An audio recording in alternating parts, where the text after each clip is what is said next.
नमस्कार, जय श्याराम मित्रों, मेरे प्यारे दोस्तों, देशवासियों और जो सब इस चैनल के माध्यम से भगवान राम की इन पावन कथाओं का वाल्मीकि कृत एज इट इज़ जो कथा हम कर रहे हैं, इन कथाओं का जो आनंद में जो श्रवण आप कर रहे हैं, जो सारे कलयुग के सभी रोग दोष कष्टों से हमें मुक्ति दिलाती है, जो हमें गंगा जैसे पार लगाती है, वैसे हमें कलयुग की इन सारी मोहमाया से पार लगाती है। ऐसी भक्तिमयी कथा, भगवान राम की पावन कथा सुनकर आप सबका दिल जो है वो आनंदमय हो जाएगा। पिछली कथा में हमने सुना कि अरण्य कांड में किस प्रकार से भगवान जो है वो कई राक्षसों का वध करते हैं, और अब आज हम किष्किंधा कांड की इस कथा में प्रवेश करने जा रहे हैं और किष्किंधा कांड की इन कथाओं का हम श्रवण करेंगे। जिस प्रकार से आज तक हम पिछले कांडों में भगवान की लीलाओं का श्रवण करते आए हैं, इस प्रकार इन पावन कथाओं का आप श्रवण करें और इन कथाओं के माध्यम से आप अपने भगवान के प्रति भक्ति को, अगाढ़ भक्ति को और ज़्यादा प्रगाढ़ करें और ज़्यादा गहरा करें। इसी प्रकार की हमारी मनोकामना है। ईश्वर ने सबरी का पिछली कथा में कल्याण किया, उसी प्रकार से आप हम सब का भगवान कल्याण करे। इसी मनोकामना के साथ में आइए दोस्तों, आज हम किष्किंधा कांड की इन कथाओं का श्रवण करेंगे। भगवान वाल्मीकि कृत इन सुंदर लीलाओं का एज इट इज़ उसी अवस्था में हम श्रवण कर रहे हैं, मनन कर रहे हैं, और ये भक्ति के स्वरूपा कथा आप हम सबको तार सकती है। तो आज हम किष्किंधा कांड में प्रवेश करेंगे। जय श्याराम। ओम सीतारामचंद्राभ्याम नमः। रामाय रामभद्राय रामचंद्राय वेदसे रघुनाथाय नाथाय श्री सीताया पतये नमः। रामं रामानुजं सीतां भरतं भरतानुजं सुग्रीवं वायुसूनं च प्रणमामि पुनः पुनः। वेद्य वेद्ये परे पुंसि जाते दशरथात्मजे वेद प्राचे सादासित साक्षाद् रामायणात्मा। हे राम, त्वमेव माता च पिता त्वमेव बंधु च सखा त्वमेव विद्या द्रविडं त्वमेव सर्वं मम देव। तो अब जो है किष्किंधा कांड में आज हम प्रवेश करते हैं। आगे पंपा नामक एक सरोवर होता है और उसके निकट में वसंती सौंदर्य ने राम के मन में सीता के संग किए हुए लीला विलास की स्मृति को पुनः जागृत कर दिया। इस प्रकार राम के मन का दिव्य लोक अधिक तीव्र हो उठा। वह निरंतर सीता का चिंतन करते और विस्मृत होने की, क्या सीता उनके बिना जीवित रह सकती है, वो ऐसा सोचते। राम अत्यंत मर्म भेदी विलाप करते। हे लक्ष्मण, चैत्र मास आरंभ हो गया है एवं इस सरोवर का गहरा नीला जल अत्यंत सुंदर लग रहा है। पुष्पों से आच्छादित वृक्ष देवदीप्तिमान हो उठे हैं। उनकी पंखुड़ियाँ मानो धरती जो है पर बिछे हुए हरे रंग की सुंदर कालीन पर गिरकर उसका सौंदर्य वर्धन कर रही है। ये ऋतु प्रेम की है, किंतु सीता के बिना ये सब अर्थहीन प्रतीत होता है। उसकी उपस्थिति में जो दृश्य आनंद प्रदान करते थे, वे अब मुझे पीड़ा प्रदान कर रहे हैं। कोयल के स्वर मुझे सीता की मधुर वाणी का स्मरण करवाते हैं।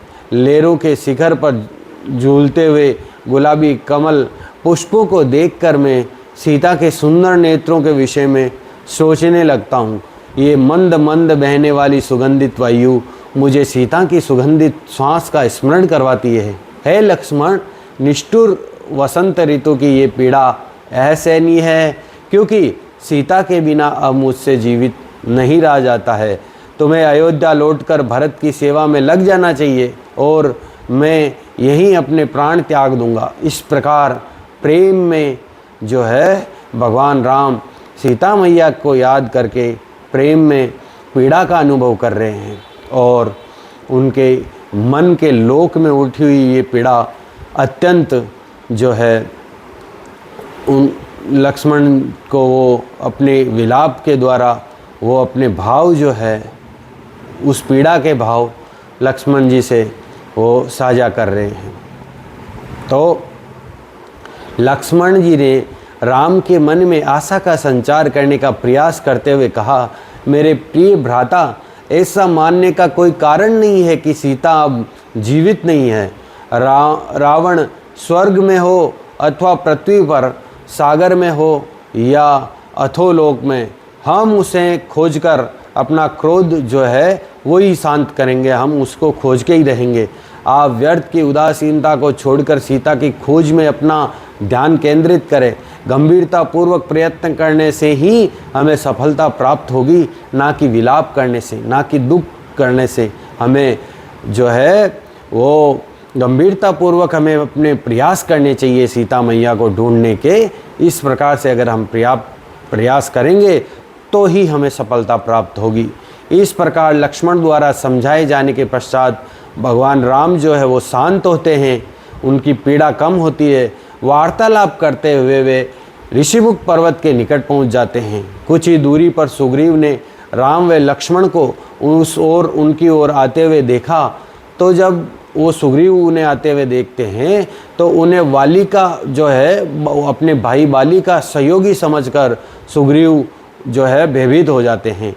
यद्यपि ऋषिमुख पर्वत पर सुग्रीव मतंग ऋषि की योग शक्ति द्वारा सुरक्षित थे, वहाँ पर मतंग ऋषि का जो है एक श्राप जो है वाली को दिया गया था, उस योग शक्ति के प्रभाव की वजह से ही सुग्रीव उस पर्वत पर सुरक्षित थे। वे इतना व्याकुल और भयभीत था सुग्रीव कि निरंतर एक से दूसरे पर्वत पर विहार करते हुए भटक रहा था। वह क्षण मात्र के लिए भी शांति से बैठ नहीं पा रहा था। अपने स्वामी को इस प्रकार से विचलित देखकर हनुमान जी महाराज बोलते हैं। अब हनुमान जी इस कथा में हमारे प्रिय हनुमान जी, हमारे और भगवान राम के प्रिय सेवक जो है और हमारे भी अत्यंत प्रिय गुरु समान हनुमान जी यहाँ पर कथा में प्रवेश करते हैं। तो अपने स्वामी सुग्रीव को जो है विचलित देखकर हनुमान जी कहते हैं, आपको मन की शांति का ये भय त्याग देना चाहिए। स्तर चित्त वाले वानर होने के कारण आप शीघ्र ही कोई निष्कर्ष निकाल लेते हैं जो निश्चय ही सावधानी पूर्वक विचार करने पर समाप्त हो जाएगा। फिर सुग्रीव जो हनुमान जी को उत्तर देते हैं कि ये बाली के दूत हो या नहीं हो, इन्हें देखकर भय लग रहा है, डर तो लग रहा है। वस्तुतः ये दोनों योद्धा जो धनुष और तलवार लिए हुए हैं, देवताओं के प्रमुख जैसे प्रतीत होते हैं। इसमें कोई संदेह नहीं है कि बाली द्रुत है और उसके अनेक मित्र है। अतएव मैं चाहता हूँ कि तुम जाकर उनके आने के कारण का पता लगाओ। ये कौन है, क्यों इधर आ रहे हैं, इस कारण का हनुमान जाके तुम पता लगाओ। उनकी वाक शैली है, उनके भाव जो है उनको सावधानी पूर्वक से मतलब समझना और ये पता करना कि ये कौन है और क्या चाहते हैं और क्यों इधर आ रहे हैं। यदि तुम उनके समक्ष किसी प्रयोजन से मेरा गुणगान करोगे तब ये पता कर सकोगे कि ये मित्र है या शत्रु है। इस प्रकार जो है सुग्रीव हनुमान जी को बताते हैं, समझाते हैं। हनुमान जी ने अपना वास्तविक रूप जो है छुपा लिया और एक भिक्षुक के रूप में राम व लक्ष्मण के समक्ष प्रकट हुए। तब दंडवत प्रणाम करने के पश्चात हनुमान जी महाराज कहते हैं कि हे महान योद्धाओं, कृपया बताइए कि आप जो इतने उन्नत व्यक्तित्व वाले हैं इस निर्जन वन में कैसे आए। आपकी ऐसी सुगठित शक्तिशाली देह को देखकर लगता है कि आप योद्धा हैं। यद्यपि आपके वस्त्र योगियों के जैसे हैं। मेरा नाम हनुमान है और मैं सुग्रीव का मंत्री हूँ। सुग्रीव को उनके अग्रज ने, जिनका नाम बाली है, राज्य से निष्कासित कर दिया है। मैं पवन पुत्र हूँ और अपनी इच्छा अनुसार कहीं भी जा सकता हूँ और कोई भी रूप धारण कर सकता हूँ। सुग्रीव ने मुझे यहाँ मित्रता का संबंध स्थापित करने तथा आपका स्वागत करने के लिए भेजा। इस प्रकार के मधुर वचन जो है हनुमान जी जाकर उनको बोलते हैं। तब जो है राम जी महाराज लक्ष्मण जी से कहते हैं कि ये हनुमान वानरों के भद्र राजा सुग्रीव का मंत्री है, जिसकी खोज हम कर रहे हैं। ये बड़ा ही विनीत प्रतीत होता है तथा काव्यात्मक बातें करता है। मतलब इसकी आँखों में, प्रयोजन में और हाव भावों में किसी भी प्रकार का छल कपट नहीं दिखाई देता है। इसमें गंभीरता, विश्वास और पराक्रम है। उसी प्रकार इसकी वाणी से हृदय, स्वर और बुद्धि की परिपक्वता जो है वो प्रदर्शित होती है। एक शत्रु भी इसकी बातों से आकर्षित हो जाएगा। हे लक्ष्मण, कृपया ये सारी घटना हनुमान को बता दो जिसके कारण हमारा यहाँ आना हुआ है। कई लोग हैं जो रामायण में या राम जी के चरित्र में हनुमान जी को बहुत ही इस प्रकार से बताते हैं कि हनुमान जी इस प्रकार का व्यंग करते हैं और राम जी से इस प्रकार की बातें करते हैं। नहीं, हनुमान जी बड़े सेवक होते हैं भगवान के, और उन्होंने कितनी प्रेम की बात भगवान जी से मिलते ही, भगवान जी के सामने आते ही कितनी प्रेम वाली भाषा बोलते हैं वाल्मीकि रामायण में। मित्रों, श्रोताओं, जब आप इसको ध्यान मगन होकर पढ़ेंगे या सुनेंगे तब पता चलेगा कि कितनी गहराई है इस कथा में। तो लक्ष्मण जी ने हनुमान जी से कहा, ये हमारा सौभाग्य है कि हम आपसे मिले। हम सुग्रीव की खोज में हैं और उनसे मित्रता स्थापित करने के लिए उत्सुक हैं। ये महाराज दशरथ के पुत्र राम हैं और मैं उनका अनुज छोटा भाई हूँ। मेरा नाम लक्ष्मण है। मेरे पिता की इच्छा थी कि राज सिंहासन राम को मिले, किंतु राजनीतिक षड्यंत्र के कारण राम को वनवास दे दिया गया। हाल ही में राम की पत्नी सीता को राक्षसों के राजा रावण ने हर लिया है। दुख से व्याकुल होकर हम वन में सीता की खोज कर रहे हैं। इधर उधर विचरण करते हुए हमारा सामना कबंध नाम के राक्षस से हुआ। कबंध का वध करके हमने जो है उसे भयंकर श्राप से मुक्त किया है। फलस्वरूप स्वर्ग जाते हुए उसने हमें सुग्रीव से मित्रता करने का सुझाव दिया था। इस समय हमारे यहाँ आने का यही कारण है। तुम्हारे और तुम्हारे भद्र राजा के हित में जो भी करना आवश्यक होगा हम उसके लिए तत्पर हैं और उसी के लिए यहाँ पर आए हैं। हनुमान जी से अपनी दशा का वर्णन करते हुए लक्ष्मण का स्वर और अश्रुपूर्ण नेत्रों ने उनके आंतरिक दुख को प्रकट कर दिया। ये देखकर हनुमान जी ने महाराज बताते हैं कि आपकी ही तरह सुग्रीव भी अपने राज्य एवं अपनी पत्नी से वंचित है। मुझे विश्वास है कि वे एवं उनके अनुचर सीता को खोजने के आपके कार्य में अवश्य ही आपकी सहायता करेंगे। कृपया आप सुग्रीव से भेंट करने हेतु मेरे साथ चलें, क्योंकि वह आपके यहाँ पर आने का कारण जानने के लिए अति उत्सुक है। ऐसा कहकर हनुमान जी ने विशाल वानर का अपना वास्तविक रूप धारण कर लिया। तब उन्होंने राम और लक्ष्मण को अपने कंधे में बिठा लिया और वो ऋषिमुख पर्वत की ओर उड़ चले। इस प्रकार से जो है हनुमान जी महाराज है वो ऋषिमुख पर जो चल पड़े और भगवान राम को और वो मतलब लक्ष्मण जी को जो है वो अपने कंधे पर बैठा के चल पड़ते हैं।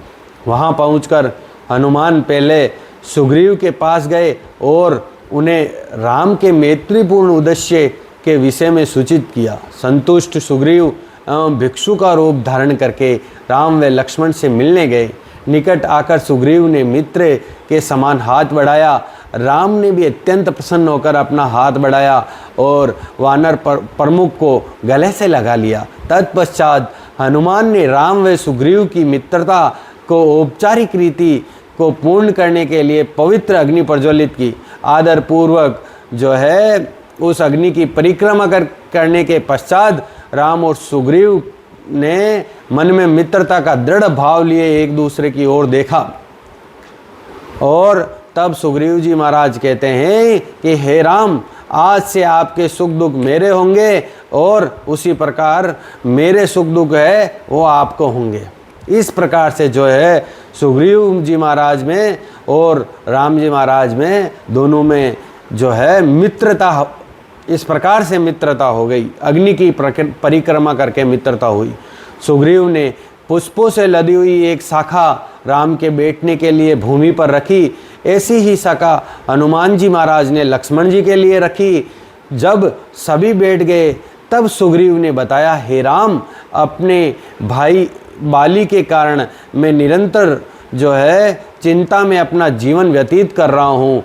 जब से बाली ने बलपूर्वक मेरा राज्य और मेरी पत्नी जो है वो मुझसे छीन ली है, तब से मैंने इस जो है वन में शरण ली है। तथापि मुझे फिर भी सदैव इस बात का भय लगता है कि किसी भी समय मेरा जो है बड़ा भाई अग्रज आकर मुझ पर आक्रमण कर सकता है और मुझे एक पल की भी शांति नहीं रहती है। मैं बड़ा बेचैन और परेशान रहता हूँ। राम जी महाराज मुस्कुराते हुए बोलते हैं कि सेवा ही मित्रता का वास्तविक फल है। अतः बाली को दंड देकर तुम्हारी पत्नी एवं राज्य को पुनः प्राप्त करने में मैं तुम्हारी सहायता करूंगा और यही करना मेरा कर्तव्य है। इस प्रकार से राम जी है जो सुग्रीव को आश्वस्त करते हैं कि मैं बाली को दंड दूंगा और तुम्हारा राज्य और तुम्हारी पत्नी जो है वो तुमको वापस दिला दूंगा। सुग्रीव कहते हैं कि हनुमान ने मुझे आपके वनवास व आपके पत्नी के अपहरण के विषय में सूचित किया एवं मित्र होने के नाते मैं उन्हें खोज कर लाने में आपकी सहायता करने के लिए दृढ़ प्रतिज्ञ हूँ। भले ही वह स्वर्ग में हो या पृथ्वी पर या किसी भी लोक में हो, राम, मैंने शक्तिशाली राक्षस रावण को सीता को अपहृत करते हुए ले जाते हुए देखा है। मतलब रावण जो है सीता जी को जब ले जा रहे थे अपहरण करके, तब मैंने उनको देखा है। वे हे राम ऐसे पुकार रही थी, चिल्ला रही थी। वो ऐसा कह रही थी, हे राम। उन्होंने मुझे वे अपने साथियों को पर्वत पर शिखर पर बैठे हुए देखकर अपनी चादर और कुछ आभूषण नीचे फेंक दिए थे, जिसे हमने उठा लिया। राम उन वस्तुओं को देखने के लिए वो जैसे ही उन्होंने कहा कि उन्होंने चादर और आभूषण नीचे फेंके पर्वत पे, तो भगवान राम जो है वो उन चीज़ों को देखने के लिए बड़े उत्सुक हो जाते हैं और उन्होंने सुग्रीव से उन वस्तुओं को लाने के लिए कहा। जब सुग्रीव ने उन्हें गुफा में से लाकर राम के समक्ष रख दिया, उन वस्त्रों एवं आभूषणों को देखते ही राम ने पहचान लिया और वो शौक से कहने लगे, हे मेरे प्रिय। उनकी आंखों से अश्रुधारा फूट पड़ी और वो करुण विलाप करते हुए अचेत हो गए। तो कौन कहता है कि भगवान के हृदय नहीं होता? इतना विशाल हृदय वो अपने प्रियतम के लिए, और भगवान के तो जितने सब भक्त होते हैं वो प्रियतम ही होते हैं। भगवान के लिए तो सब भक्त है वो राधा और सीता समान है। सब भक्त जो है वो मीरा के समान है। तो इस प्रकार से वो करुण विलाप करते हुए अचेत हो जाते हैं। जब भगवान राम को चेतना आती है तो राम कहते हैं, हे लक्ष्मण, ये आभूषण सीता के ही हैं, क्या तुमने पहचाना? तब लक्ष्मण जी कहते हैं कि मैंने सीता को उनके चरणों से ऊपर कभी भी नहीं देखा है। आज तक मैंने कभी भी माता सीता के चरणों से ऊपर कभी देखा ही नहीं है। अतः मैं कह नहीं सकता कि ये कुंडल और ये केयूर उनके ही है, ये गले की चीज़ें हैं, ये कानों की चीज़ें हैं, ये उनकी है, ये मैं नहीं कह सकता। किंतु मैंने उनकी पायल को पहचान लिया है, क्योंकि प्रतिदिन प्रातःकाल में उनके चरण कमलों को प्रणाम किया करता था। तब राम ने रावण के विषय में पूछा और तब सुग्रीव बताते हैं कि दुर्भाग्य से मुझे रावण के विषय में कुछ भी पता नहीं है, मैं नहीं जानता रावण के बारे में। किंतु आप धैर्य रखें, धीरज रखें, संयम रखें। राम, उनका पता करने में मैं आपकी सहायता करूंगा। हे राम, अपनी प्रिय पत्नी के वियोग पर आपको इतना अधिक विलाप नहीं करना चाहिए। मात्र शोक करने से कोई सुखी नहीं हो सकता है। शोक करते रहने से व्यक्ति की शक्ति जो है क्षीण होने लगती है, उसकी ताकत है जो ख़त्म होने लगती है किसी भी व्यक्ति की।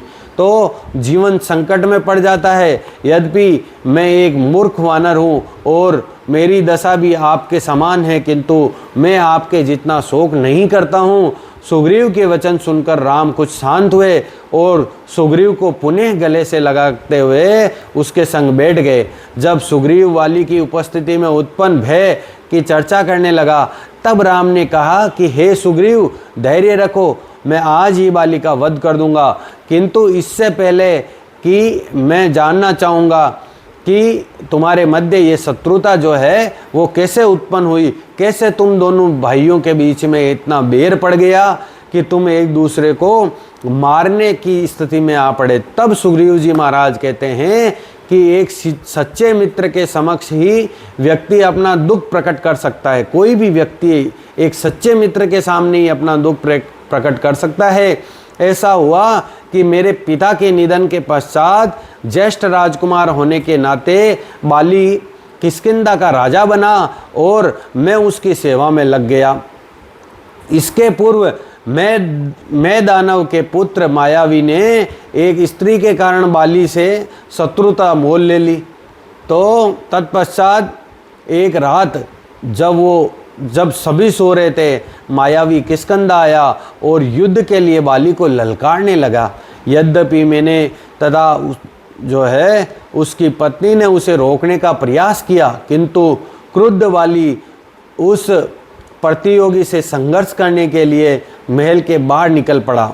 मैं भी अपने भाई के पीछे पीछे गया और हम देखते ही मायावी दानव भय के कारण हमको देखते ही वहाँ से भाग गया।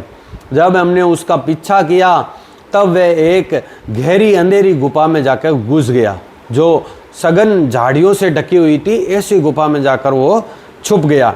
वाली ने मुझे उस गुफा में प्रवेश द्वार पर पहरा देने की आज्ञा दी और स्वयं उस दुष्ट से युद्ध करने के लिए गुफा के अंदर चला गया।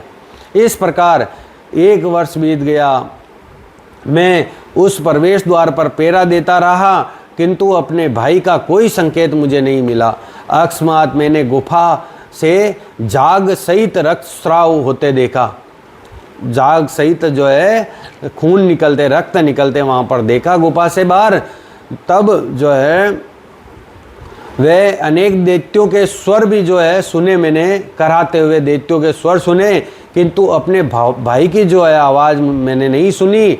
मैंने ये निष्कर्ष निकाला कि बाली की हत्या कर दी गई है।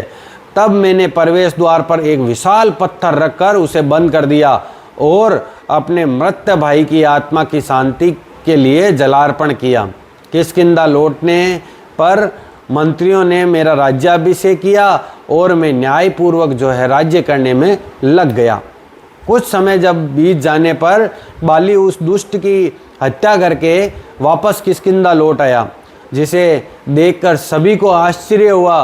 राज सिंहासन पर मुझे बैठे हुए देखकर मेरा भाई बहुत क्रोधित हो उठा और उसने तुरंत ही मंत्रियों को बंदी बना लिया और जंजीरों से बांध दिया। मैं अपने भाई से लड़ सकता था, किंतु सम्मानवश मैंने उन्हें प्रणाम किया, इस आशा में कि बाली शांत हो जाएगा, और मैंने राजमुकुट उसके चरणों में रख दिया। किंतु बाली का क्रोध शांत नहीं हुआ और वह मेरे साथ दुर्व्यवहार करता रहा। तब नगर के प्रतिष्ठित नागरिकों को बुलाकर उसने घोषणा की कि मैंने मायावी दैत्य को मारने के लिए पृथ्वी के अंतर्भाग में प्रवेश किया था। 1 वर्ष तक ढूंढने के पश्चात वह दैत्य मिला और उस दैत्य तथा उसके सभी संबंधियों को मारने के पश्चात उनके शरीर से निकला रक्त समूची गुफा में भर गया और मेरे लिए निकलना ही दुष्कर हो गया। इतना खून उस गुफा में भर जाता है। अंततः जब मैं गुफा के द्वार पर पहुंचा तब पाया कि द्वार पर एक विशाल पत्थर से बंद किया हुआ है। जो गुफा का द्वार है वो एक विशाल पत्थर से बंद किया हुआ है। मैंने बार बार सुग्रीव को पुकारा, किंतु कोई उत्तर नहीं मिला। अतः मैंने धक्का मारकर उस पत्थर को हटाया और स्वयं को मुक्त किया। फिर किष्किंधा लौट आया। सुग्रीव को राज सिंहासन पर बैठे देखकर मेरे आश्चर्य की सीमा नहीं रही। तब मैं समझ पाया कि उसका प्रयोजन मुझे गुफा के अंदर बंद करके राज्य को प्राप्त करना था। तत्पश्चात वाली ने मेरी पत्नी सहित मेरा सब कुछ लेकर मुझे किष्किंधा से निष्कासित कर दिया। तब से मैं अपने कुछ जो है निकट जो मित्रों के साथ में इस पर्वत पर निवास करता हूँ। और तब भगवान राम कहते हैं कि प्रिय सुग्रीव, भरोसा रखो, मैं बाली का वध करूँगा ताकि तुम्हें तुम्हारी पत्नी और तुम्हारे राज्य की पुण्य प्राप्ति हो सके। इस प्रकार भगवान राम जो है सुग्रीव को आश्वस्त करते हैं और उसे कहते हैं कि मैं वाली का वध करके तुम्हें तुम्हारी पत्नी और राज्य पुण्य लौटाऊंगा। राम द्वारा सांत्वना दिए जाने पर भी सुग्रीव के मन में संदेह था कि राम बाली का वध कर पाने में सक्षम है अथवा नहीं। अपने ज्येष्ठ भ्राता के पराक्रम की व्याख्या करते हुए उसने जो है एक कथा कही। तो मित्रों, मैं आपको सुनाता हूँ कि सुग्रीव जो भगवान राम को अपने भाई बाली के लिए उसके बाली के पराक्रम को बताने के लिए भगवान राम को समझाने के लिए कथा कहता है। तब वो कथा कहता है कि एक समय दुदुबी नामक का एक दैत्य था जो भैंस का रूप धारण करके सारी पृथ्वी पर घुमा करता था। एक बार दुदुबी ने सागर के तट पर जाकर सागर को युद्ध के लिए ललकारा। सागर स्वयं प्रकट होकर बोले, हे असुरों में श्रेष्ठ, मैं तुम्हारे लिए योग्य प्रतिद्वंदी नहीं हूँ। मैं तुम्हें परामर्श देता हूँ कि तुम हिमवान के पास जाओ जो हिमालय के प्रधान देवता है और शिवजी महाराज के जो ससुर है उनसे जाकर तुम लड़ो। तो सागर जो है, सागर को अपने साथ युद्ध करने में बेबीत जानकर दुदुबी नाम का राक्षस जो है हिमालय पर्वत पर पहुंच गया और चोटियों तथा चट्टानों को तोड़ने लगा। तब एक पर्वत शिखर पर हिमवान प्रकट हुए और बोले, मेरी शरण में अहिंसक एवं अहिंसक व समभाव रखने वाले ऋषिगण रहते हैं। मैं युद्ध में बिल्कुल प्रवीण नहीं हूँ। अत्य हे दैत्यराज, कृपया मुझे छोड़ दो और आगे कोई जो है विघ्न उत्पन्न मत करो।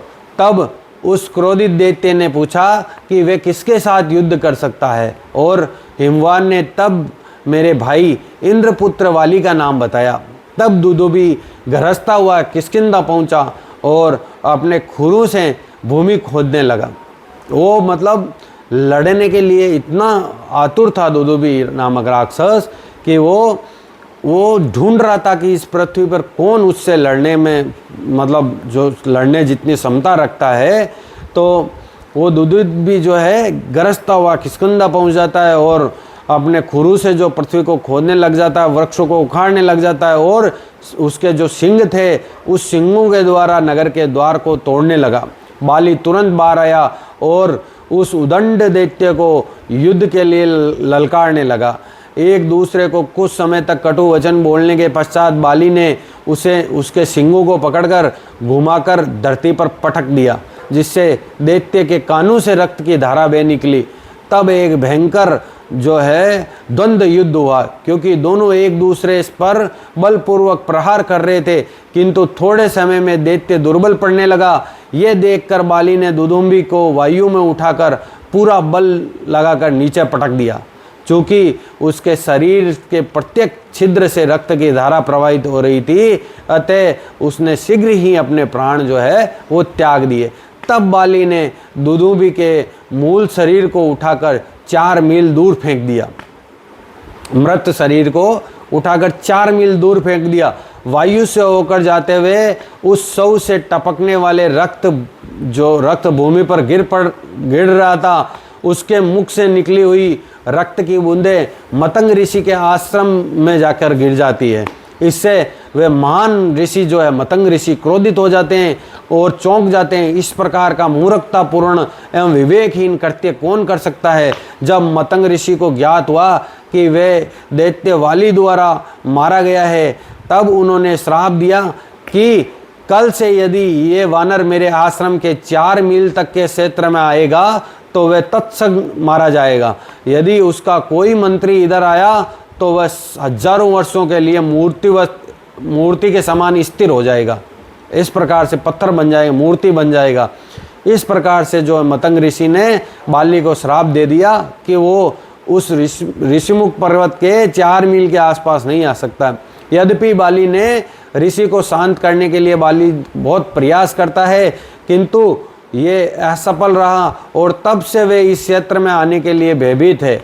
वहाँ पर आप उस विशाल दैत्य की अस्थियां देख सकते हैं। आप कल्पना कर सकते हैं कि वह दुष्ट दुदुभी कितना शक्तिशाली रहा होगा। तब आप बाली को पराजित करने की आशा कैसे कर सकते हैं। इस प्रकार से जो है सुग्रीव अपने भाई बाली की जो शक्ति थी उससे भली भांति परिचित था और भगवान राम को वो बता रहा था। ये जानकर कि सुग्रीव को राम की बाली को मारने की योग्यता पर संदेह है, लक्ष्मण हंसने लगे। उन्होंने कहा, राम के किस साहसिक कार्य करने से तुम्हें उनके पराक्रम पर विश्वास होगा और तुम्हारा मन शांत होगा। किस प्रकार का कार्य तुम भगवान राम के द्वारा देखना चाहते हो कि वो अगर करे तो तुमको विश्वास हो जाए कि भगवान राम में वो पराक्रम है कि वो बाली को मार सकते हैं। सुग्रीव ने बताया कि एक बार इस स्थान पर बाली ने 7 विशाल वृक्षों को 7 बाणों से 7 ही विशाल वृक्षों को 7 बाणों से भेद दिया था। यदि राम एक बाण से इनमें से कोई भी एक वृक्ष को चीर दे तथा दुदुभी के अवशेष को लात मारकर 200 धनुष की लंबाई की दूरी तक फेंक दे तो मैं उनको जो है वाली के समकक्ष लड़ने योग्य मानूंगा। इस प्रकार से सुग्रीव जो है बताता। ये सुनकर राम ने जो है सहजतापूर्वक दुदुभी की अस्थि पिंजर को पैर के अंगूठे को उन्होंने क्रीड़ा के समान, क्रीड़ावत मतलब ऐसे ही हंसी मजाक के जैसे ही 80 मील दूर तक उछाल दिया भगवान राम ने। इतना करने पर भी सुग्रीव ने कहा, जब बाली ने दुदुभी का शरीर फेंका था तब वह मांस व रक्त से परिपूर्ण होने के कारण भारी था। इसके अतिरिक्त वह युद्ध करके बहुत थक भी गया था, क्योंकि शव का भार अब अति क्षीण हो गया है। अतः आप और बाली में से कौन अधिक शक्तिशाली है ये तय करना संभव। अभी भी सुग्रीव जी महाराज को जो है भगवान राम की सामर्थ्य पर अभी भी शंका है। देखिए कितनी पावन कथा है ये। इस प्रकार की कथा का श्रवण कहाँ बिना कर्मों के किस प्रकार की कथा का श्रवण हो सकता है।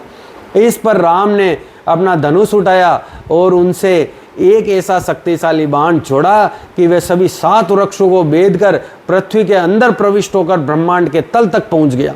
और 1 घंटे के पश्चात पुनः लौटकर राम जी महाराज के तर्कस में आ जाता है। ऐसा बाण भगवान राम ने छोड़ा। सुग्रीव के आश्चर्य की सीमा नहीं रही और उसने आदरपूर्वक राम के चरण कमलों की वंदना की।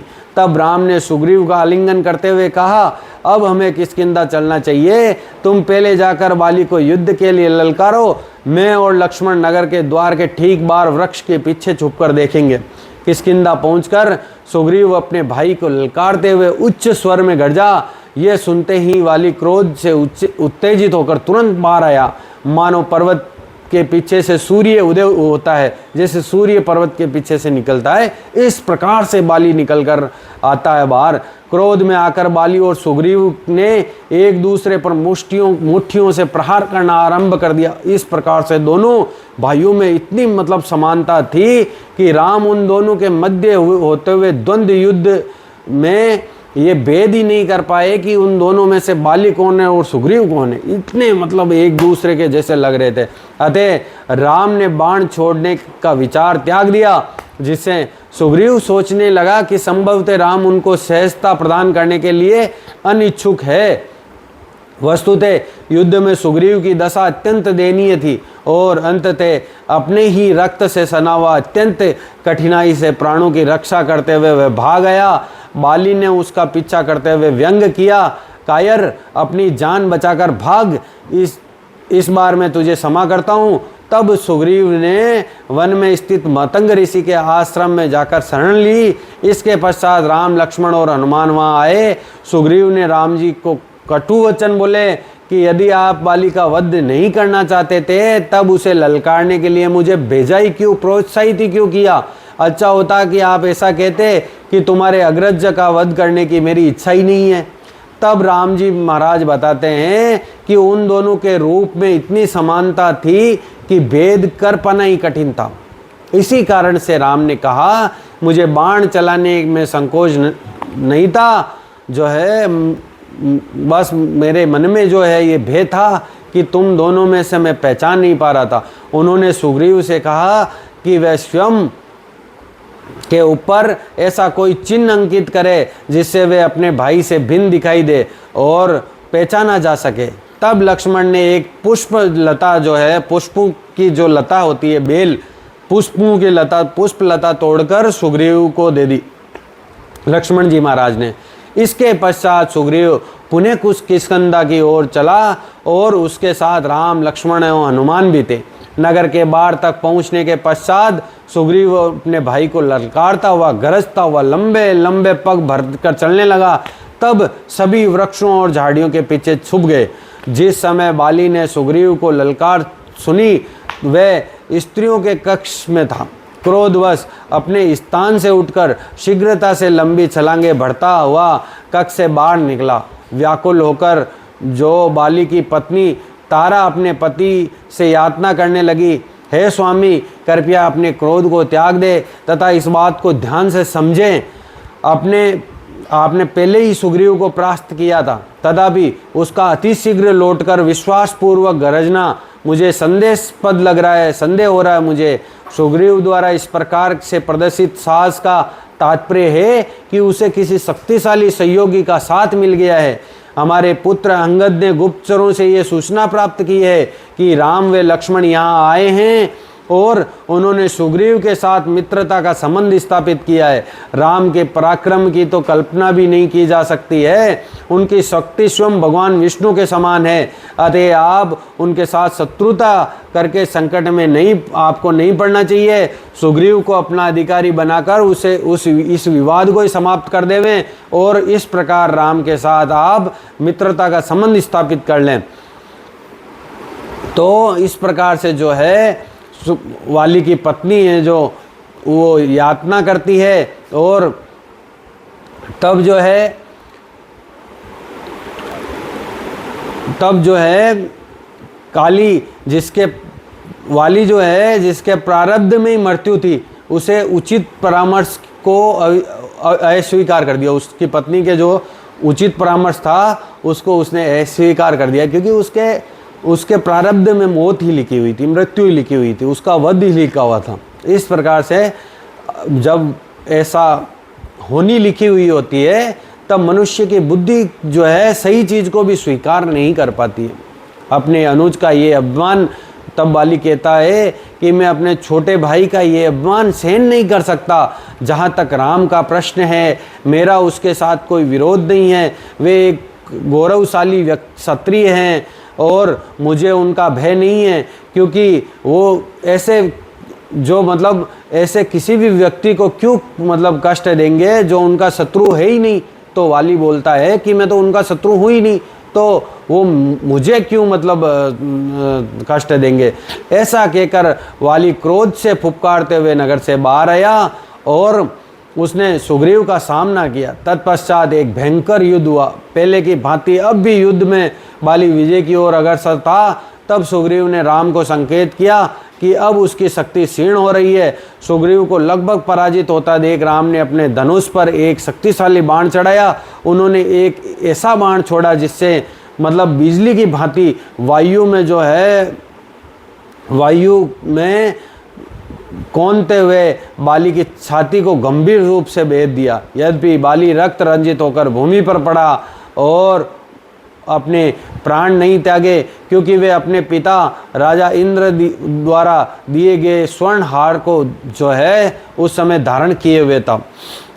गुप्त स्थान से निकलकर राम और लक्ष्मण गिरे हुए बाली के निकट आते हैं। उन्हें देखकर वे राम को कटु वचन बोलने लगा। मैंने सुना था कि आप एक महान धर्मपरायण राजा है, वीर, धार्मिक और कृपालु है। मुझे क्या पता कि आप इतने अदम है कि झाड़ियों से आच्छादित किसी कुएं के समान आप अपने गुणों का बाह्य प्रदर्शन करते हैं, किंतु आपके पाप में कृत्यों ने आपके पापी हृदय को खोल दिया है। मैंने सुग्रीव के साथ इस विश्वास के साथ युद्ध किया था कि आप मेरे ऊपर आक्रमण नहीं करेंगे। स्वयं को एक क्षत्रिय तथा वीर मानने वाला एक ऐसे व्यक्ति का वध कैसे कर सकता है जो किसी अन्य के साथ युद्धरत हो तथा जिसके साथ कोई उसकी शत्रुता भी नहीं हो। मैंने आपको कोई क्षति भी नहीं पहुंचाई है और न ही मैंने आपका कोई अपमान किया है। मैंने कभी आपके राज्य पर आक्रमण नहीं किया है। अनुचित रीति से मुझ पर प्रहार करके अंततः आपको क्या प्राप्त हुआ? अपने इस कृत्य की धर्मपरायण व्यक्तियों के समक्ष आप कैसे न्यायोचित सिद्ध करेंगे? यदि आपने नीति के अनुसार युद्ध किया होता तब यहाँ मेरे स्थान पर आप धराशायी होते। आपने मुझे पीछे से बाण मारा है, जैसे किसी सोए हुए व्यक्ति पर सर्प पर प्रहार करता है, उस प्रकार आपने मेरे पर प्रहार किया है। मैं आपके इस लज्जाजनक कृत्य को उचित कारण जानना चाहता हूँ। इस प्रकार से बाली कहता है। तब राम कहते हैं कि तुम्हारे दोषारोपण से ऐसा लगता है कि तुम वास्तव में प्रामाणिक नीति विद्या से अनभिज्ञ हो। वानर की जाति स्वभाव से अपने अनियंत्रित मन के कारण चंचल होती है। चूँकि तुम स्वयं एक वानर हो तथा तुम्हारे परामर्शदाता भी वानर है, अतः तुम धर्म को समझ नहीं सकते हो। ये संपूर्ण पृथ्वी अपने पर्वतों, वनों और नदियों सहित इक्ष्वाकु वंश के शासन के अधीन है। सभी व्यक्तियों एवं प्राणियों पर इक्ष्वाकु वंश के राजा का अधिकार है। वे अपनी इच्छा से किसी को दंड दे सकते हैं अथवा प्रसन्न होने पर किसी को पुरस्कार भी दे सकते हैं। तुमने ही पाप और लोभ के वशीभूत होकर घृणित कार्य किया है। तुमने अपने अनुज की पत्नी रूमा को लेकर अपनी पत्नी के समान उसका उपभोग किया है। यही कारण है कि मेरे हाथों तुम्हारी मृत्यु हो रही है। अपनी पुत्री, पुत्रवधू, बहन और भाई की पत्नी के साथ यौन संबंध स्थापित करने वालों के लिए मृत्यु ही उचित दंड है। यदि एक राजा पापी को दंड नहीं देता है तब वह स्वयं पापी बन जाता है। इसी कारण से मैंने तुम्हें मारने की प्रतिज्ञा की ताकि सुग्रीव को उसकी पत्नी और उसका राज्य पुनः प्राप्त हो सके। अतः इसके अतिरिक्त ऐसा भी है कि शिकार करते समय क्षत्रिय गुप्त स्थान से असावधान प्राणियों पर अपना बाण चलाते हैं। अतः तुम एक वानर हो और ऐसा करने में मेरे लिए तनिक भी दोष नहीं है। इस तरह की नीति, जो नीति शास्त्र की बात, राजा के नीति शास्त्र की ज्ञान की बात बताते हैं, तब जो है इन उद्देश्यों का ज्ञान होने पर बाली को अपने घृणित कृत्यों पर लज्जा आई। इस प्रकार से भगवान राम जब उसको नीति शास्त्र की बात बताते हैं तब बाली को अपने आप पर लज्जा आती है। करबद्ध होकर उसने कहा, आपने जो भी कुछ कहा है ये निश्चित रूप से सत्य है। अहंकार एवं अपने पापों के विषय में अनभिज्ञ होने के कारण ही मैंने आपको दोष दिया है। हे राम, मैं आपसे याचना करता हूँ कि आप तारा के गर्भ से उत्पन्न मेरे एकमात्र पुत्र अंगद को अपनी शरण में लें। वह मेरी मृत्यु की सूचना पाकर अत्यंत दुखी हो जाएगा। कृपया अज्ञानतावश मेरे द्वारा कहे गए कटु वचनों के लिए मुझे क्षमा करें। राम ने वाली को आश्वस्त किया कि वे अंगद का ध्यान रखेंगे। इस बीच तारा अपने पुत्र के साथ दौड़ती हुई महल से निकलकर आई। बाली के मंत्रियों ने उसे घेर लिया था, किंतु राम को देखते ही वे वानर भय के कारण भाग गए। तारा ने उनको रोकने का प्रयास किया, किंतु वे निवेदन करने लगे, बाली को देखने मत जाओ, अपने पुत्र को किष्किंधा के किले के अंदर सुरक्षित रखो और उसका राज्याभिषेक करने की तैयारी करो। तारा ने उत्तर दिया, मुझे साम्राज्य से कुछ लेना देना नहीं है। पति के बिना राज्य और राज्योचित वैभव सब निरर्थक है। पति के बिना इन सब चीज़ों का कोई मोल नहीं है। तो इस प्रकार दुख से रोती हुई और अपनी छाती पीटती हुई तारा वहाँ पर गई जहाँ बाली भूमि पर लेटे हुए अपनी अंतिम सांसें गिन रहा था। तारा अपने पति के से जाकर लिपट जाती है और बाली को शोक संतप्त अन्य पत्नियां उसे घेर कर खड़ी हो गई। तारा की एकमात्र इच्छा थी कि वे अपने पति का अनुगमन करें। अतः उसने जो है आमरण उपवास करने की ठान ली। तब हनुमान ने उसके पास जाकर प्रार्थना की कि हे रानी, आप उठिए, शोक न कीजिए, आपको अपने पति के दाह संस्कार करना चाहिए और अंगद का राज्याभिषेक करके उसकी सुरक्षा का ध्यान रखना चाहिए। तब बाली ने कहा, प्रिय सुग्रीव, तुम्हारे प्रति मैंने जो भी अनुचित कार्य किया है उन सब दोषों के लिए मुझे क्षमा करना। अब तुम इस राज्य को स्वीकार करो और मेरे पुत्र अंगद का ध्यान रखो, वह सदैव ही तुम्हारा विश्वास पात्र बना रहेगा। इस प्रकार से अब बाली जो है पूर्ण रूप से जो है मृत्यु को और जो है बढ़ रहा है और उसने सुग्रीव जी महाराज को दे दिया। ऐसा कहकर बाली ने सुग्रीव को इंद्र से प्राप्त हुए स्वर्णिम दिव्य हार दे दिया। फिर अंगद की ओर मुड़कर कहा, मेरे पुत्र, अब मैं जा रहा हूँ, अतएव तुम सदैव सुग्रीव की आज्ञा का पालन करना, कोई भी कार्य विवेक से करना और संतुलित चित्त से सुख दुख की द्वैत अवस्था को स्वीकार करना और अति राग और द्वेष से दूर रहना, क्योंकि ये दोनों ही पतन की ओर ले जाते हैं। अति राग और अति द्वेष। अति राग, किसी से बहुत अधिक प्रेम भी नहीं रखना चाहिए, किसी से बहुत अधिक दुश्मनी भी नहीं रखनी चाहिए, ये दोनों ही मनुष्य को पतन की ओर ले जाते हैं। अंगद को ऐसे वचन कहकर राम के बाण से गंभीर रूप से घायल हुए बाली ने अपने प्राण त्याग दिए। तारा अब तक अपने मृत पति का आलिंगन किए हुए थी। बाली शोक से विलाप कर रही थी। तब नील ने आकर बाली की छाती से बाण निकाला। तारा ने अंगद से कहा, अपने पिता के चरणों को स्पर्श करो। ऐसा करते हुए वे किशोर राजकुमार भी शोक से बड़ा व्याकुल हो गया। अंगद बड़ा किशोर था। तारा का दुख देखकर सुग्रीव उदास हो गए और करुण स्वर में राम से बोले, मेरी इच्छाओं की पूर्ति करने से तो मुझे वह प्रतिफल प्राप्त हुआ है जो मेरी इच्छा में ही नहीं था। इस प्रकार का दुख मुझे प्राप्त हुआ। सुग्रीव भी बड़े दुखी हो गए थे।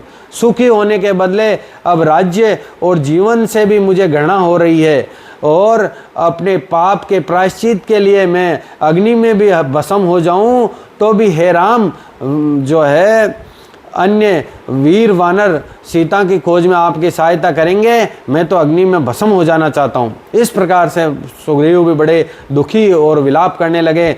सुग्रीव के इन वचनों को सुनकर राम दुखी हो गए और राम के नेत्रों से में आंसू देखकर तारा उनके पास जाकर बोली, मुझे ज्ञात है कि मेरे पति स्वर्ग में रहकर भी मेरे बिना दुखी होंगे, अतएव आप मेरा भी वध कर दीजिए ताकि मैं उनके पास चली जाऊं। यदि स्त्री हत्या को आप पाप समझते हैं तो मुझे भी बाली समझकर मेरा वध कर दीजिए। इस प्रकार से तारा बड़े ऐसे निष्ठुर वचन बोलने लगी जो भगवान राम के हृदय को भेद रहे थे। राम सुग्रीव की ओर मुड़कर बोले, भाई की मृत्यु के पश्चात वियोग में आपके दुख के आंसू ही बहुत है। ये विश्व नित्य काल के अधीन कार्य कर रहा है। ये समय के अधीन, ये पूरा ब्रह्मांड है वो समय के अधीन कार्य कर रहा है और होनी कभी टलती नहीं है और सभी प्राणी जन्म और तत्पुरांत मृत्यु को प्राप्त होते हैं। पूर्ण पुरुषोत्तम भगवान की आज्ञा के अधीन काल कभी अपनी सीमा का उल्लंघन नहीं करता है। अतएव जो असंभावी है उसका शोक नहीं करना चाहिए। जो मतलब होना लिखा है वो होकर ही रहेगा, उसका शोक नहीं करना चाहिए। इस प्रकार सुग्रीव कुछ शांत हुआ। लक्ष्मण की सहायता से वह अपने भाई के दाह संस्कार की व्यवस्था करने लगा। तत्पश्चात किष्किंधा में पालकी लाई गई। सुग्रीव ने बाली का शरीर उस पर रखा और निकट ही के पर्वतीय नदी के तट पर शव यात्रा चल पड़ी। जैसे ही चिता तैयार हो गई, तारा ने बाली का शीश अपनी गोद में रख लिया और फूट फूट कर रोने लगी, जिसको देखकर वहां उपस्थित सभी व्यक्ति जो है वो बड़े दुखी हो गए। अंततः अन्य स्त्रियों ने आकर तारा को उठाया और सुग्रीव और अंगद ने बाली का शरीर चिता पर रख दिया। दाह संस्कार के पश्चात संबंधी गण तुंगभद्रा नदी का जल लेकर आए और उस वीर वानर राज की आत्मा की शांति के लिए उसे जल अर्पण किया।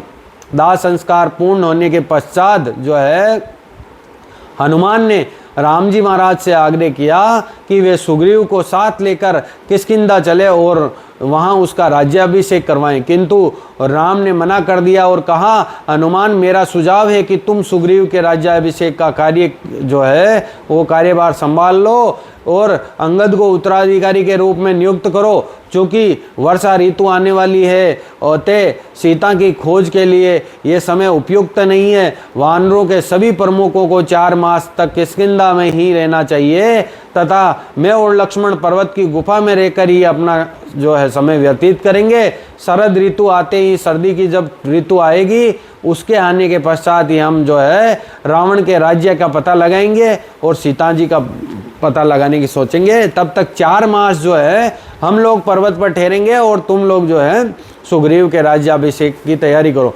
सुग्रीव के किष्किंधा में प्रवेश करते ही यहाँ के नागरिकों ने उनका स्वागत किया। इसके राज्य तिलक का समारोह जो मैंद, द्विंद व हनुमान जैसे श्रेष्ठ वानरों द्वारा रीछराज जाम्बवान के द्वारा संपन्न किया गया। सुग्रीव ने अपनी पत्नी को पुनः स्वीकार किया और अंगद के राज सिंहासन के उत्तराधिकारी के रूप में उनका अंगद का अभिषेक किया। और इस प्रकार से हमने किष्किंधा कांड की ये आज की जो कथा है वो पूर्ण की है। कल की कथा में हम जो है आगे की कथा का पूरा कल की कथा में हम आगे चलेंगे। तब तक के लिए जय श्री राम। आप भगवान राम की इस पावन कथा को सुनते रहिए। ये सभी कष्टों से, सभी संकटों से, सभी व्याधियों को दूर करने वाली पावन में राम कथा है। जय श्री राम।